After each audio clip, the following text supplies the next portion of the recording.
Good afternoon. We start this Friday with the fate of 3 teenage murder suspects, and it could rest on the outcome of a hearing today in a Denver courtroom.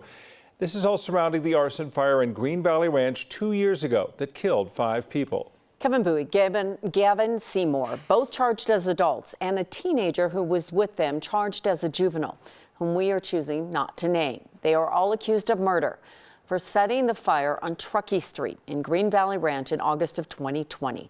Police tell us that one of the teens confessed to the crime. Police say they were led to the 3 teenagers after serving a search warrant on Google, asking for the computer addresses of people who had searched the Truckee Street address in the 2 weeks leading up to that deadly fire. In court today, the attorney for one of the teens argued the results of the search should not be admitted at trial because the warrant was far too broad and violated the Fourth Amendment's protections against unreasonable searches and seizures. And the problem with this case is it is such a heinous case, and this was such a critical piece of the investigation that courts may be willing to make pretty bad legal calls that have far-reaching implications because they don't want to see these terrible actors go free. This hearing lasted almost all day. A decision from the judge on the motion to suppress the Google search, the results of that expected at the end of October. There was a search for a suspect in Aurora today, triggering a shelter in place for people living across from the Buckley Space Force Base. It's a code red. It was issued at around 1:30 this afternoon for the 900 block of South Zeno Way. Well, that only lasted for a few minutes, though. Aurora SWAT was serving an arrest warrant there. The department tweeted telling people to get inside, lock their doors, stay away from windows, and if possible, go to a basement. Just minutes later, though, Aurora police tweeted that it was over. Police arrested the person they were looking for. They've yet to publicly identify that person. Of course, that shelter in place came nearly 24 hours after the search for this man triggered another shelter in place in a different part of Aurora. That's Alexander Smith, who's wanted on 2 warrants, one for escaping from the Department of Corrections, the other for being a felon in possession of a firearm. Smith is the man Aurora police were after in a standoff near East 19th and Akron yesterday. We're following this live right here at 4 o'clock. Police say they found the front door of a house kicked in, leading them to believe that he was inside. 5 hours later, officers went into the house but found no one there. So police say they're still looking for him. They say anyone with any information is asked to call Crime Stoppers. Aurora police have no information on a suspect they think shot 2 people outside a shopping center this morning. It happened about 11 a.m. We found crime scene tape outside the Arc thrift store at the intersection of South Sable and Mississippi Avenue. Police say that one man was grazed by a bullet. Another showed up at an ER with a serious injury from a gunshot. Gateway High, which is about a block away, was secured as officers searched the area. Still no news as to any arrests. Friday afternoon, we're in the mid-70s. You see some cloud cover as we take a look at downtown. I-25 there moving pretty smoothly for a Friday afternoon at the bottom of your screen. There are going to be some storms, though, cooking up on the mountains, and Kathy's got a look at that and what's coming our way for the weekend. Hi, Kath. Hi, guys. And it is the weekend, so of course everybody's worried about rain, thunder, and lightning. Everybody wants outdoor adventure this time of year, and why not? Outside in Denver right now, we had a weak, dry front move through, kind of more of a wind shift than anything else. And you can see those clouds developing as we look live in Fort Collins, where the bugs have been very busy on the camera lens today. Not much in the way of rain along the urban corridor this afternoon, but up over the higher terrain, a lot of rain. Temperatures were cooler with that front coming in. 83 in Denver, 71 in Eagle, and 71 in Steamboat. We have higher humidity values as moisture is also coming in from the southwest, and with the light steering winds aloft, these storms are capable of dropping some heavy flooding rainfall in areas that have already been prone to mudslide. We have an ozone alert that'll go out for the rest of this evening into tomorrow for poor air quality, and a flash flood watch to tell you about on I-70. That area is shaded in green. 2 flash flood warnings, one for Gunnison and Pitkin County, and that one in and around the Marble area. 1 to 2 inches of rain has fallen there. Waiting to see if these storms dropping south of Colorado Springs are going to do anything interesting. So far, dry from Highlands Ranch and Denver back up into the Broomfield area. And so the foothill thunderstorms having a hard time holding together, but 1 or 2 may cross the urban corridor tonight. So just be on the lookout for a little bit of rain and lightning if one of them moves over your house. Mostly cloudy, low 80s now. We'll drop about 10 degrees after sunset. Maine weather will detail that weekend forecast and a cool weather start for Saturday. We'll have all of that just ahead. There's a new report out today, and it shows that no school year in America in nearly a decade saw as much gunfire as last year. It's from a nonpartisan group that advocates against gun violence. It's called Every Town for Gun Safety. They're the ones who published this report. Between August 1st of 2021 and May 31st of this year, there were 193 incidents of gunfire. That's more than double from the previous year, although remember that year was largely a year of remote learning. That said, no other school year, going back to 2013, 2014, ever had more than 75 incidents of gunfire. The reports say homicides, assault, suicide, and suicide attempts make up nearly 60% of all gun violence at schools. The authors of the report found that most school shootings are carried out by a student or former student from the school, and usually the guns used come from that student's home. Because of that, the authors say that most shootings they deem to be preventable by keeping guns secured, locking school doors and gates, and taking care of students in distress. The question we've been probing for months now is, why didn't police go in? The question remains after the school shooter killed 19 students and 2 teachers down in Uvalde, Texas. You know, police waited for more than an hour before they went in to help. And now, as 9 News reporter Nelson Garcia shows us, parents in Colorado are asking similar questions as school restarts for the first time since that tragedy. It called speed. You have to go fast. Feeling safe, like at home, should not be up to chance. Stop. Kenzie Abbott I'm sorry.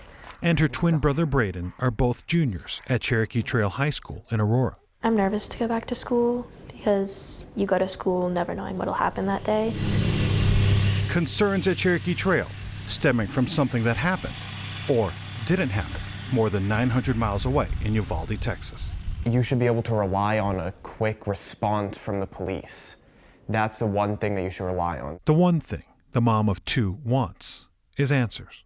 That's the question. Have we thought of everything? Leah Abbott questioned district leaders about who makes the call to go in after police waited more than an hour before going after a school shooter in Uvalde that left 19 students and 2 teachers dead. I want to know who that person is, or I want to know if the district knows who that person is. It could happen at our school, it could happen at any school. We do have a plan for response, and we do have a plan for management and command of that scene. Ian Lopez directs safety and security for the Cherry Creek School District. We will respond in, we will have command and control over that scene, we will be working together. Lopez says in school buildings over the summer, his team, along with law enforcement from several jurisdictions, trained together in active shooter drills. I want whoever responds to take the initiative and just go. We all train in that same manner to make sure that we can operate in that situation and everybody understands what those protocols are. Sheriff Tyler Brown with Arapahoe County says deputies will go in, no hesitation. Not all law enforcement agencies operate the same way, and one of the things that we're most proud of is our training in this area. Training and lockdown drills. Security alert. Lockdown.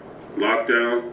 Lockdown. That Kenzie and Braden hate. Lights. Because yeah, you can hide in a classroom with the lights off, but everyone knows that procedure, including school shooters. It definitely causes me anxiety, and it makes me more scared to go to school. And I understand that we need to have the drills, but they're still scary. That's important to me, right? I don't want to cause anybody anxiety. Lopez wants to give students peace of mind. So it'll give us 2 layers of secured doors. It'll give us a secured area to contain visitors. This year, school entrances are being enhanced. All classroom door locks will now either have a push button or a twist lock that can be easily secured from inside. And every room will have something schools have never had before. We have bleeding control supplies. They're called red bags that have tourniquets and bandages packaged with a QR code that activates a secure communication system via cell phone. Train our teachers to check in by clicking the prompts, sending real-time information. So I'm going to say 1 and then simulate how many students are here with me, so I'll say 10. Lopez says this is a game changer for first responders. We have the ability to talk or communicate directly with each classroom. That was something that we never had been able to do before. He says it's relief for those waiting and wondering while hiding. The worst part of the lockdown, other than the incident itself, is not knowing anything. So having Red Bag gives us the ability to give them information. Here's all the things that we did over the summer. Here's all the things that we have practiced over time.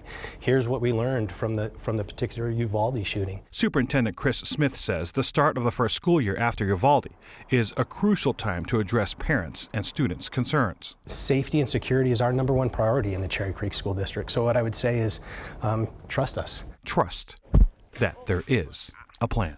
If the police take that long to get there, the lockdown drills aren't effective. And I feel like more parents should be questioning it more. As a parent, I have to feel secure that when they leave, they're going to be as secure at school as they are at home. In Aurora, Nelson Garcia, 9 News. As far as the Red Bag program, it cost almost $270,000, but it was all paid for by a state grant. The superintendent believes that Cherry Creek schools are the first district in the nation to be using those red bags. We certainly know that healthy meals are important, not just healthy as far as what the meals are made of, though. So as our students get back to go to school, the lunches are being packed, many times by a parent, and you need to protect foodborne illnesses from coming around. Lunches, usually sit around for hours at school before kids eat them. A USDA food safety expert says 2 of the most important back-to-school items you can buy are an insulated lunch bag and something to keep your child's lunch cold. She recommends 2 cold sources. One of those can be a refreezable gel pack that you can use every day. And a second option would be to freeze their juice box or their water bottle and put that in the morning. And that way, by the time lunchtime comes around, that beverage is ready to drink, but it's also served the purpose of keeping that lunch contents below 40 degrees Fahrenheit.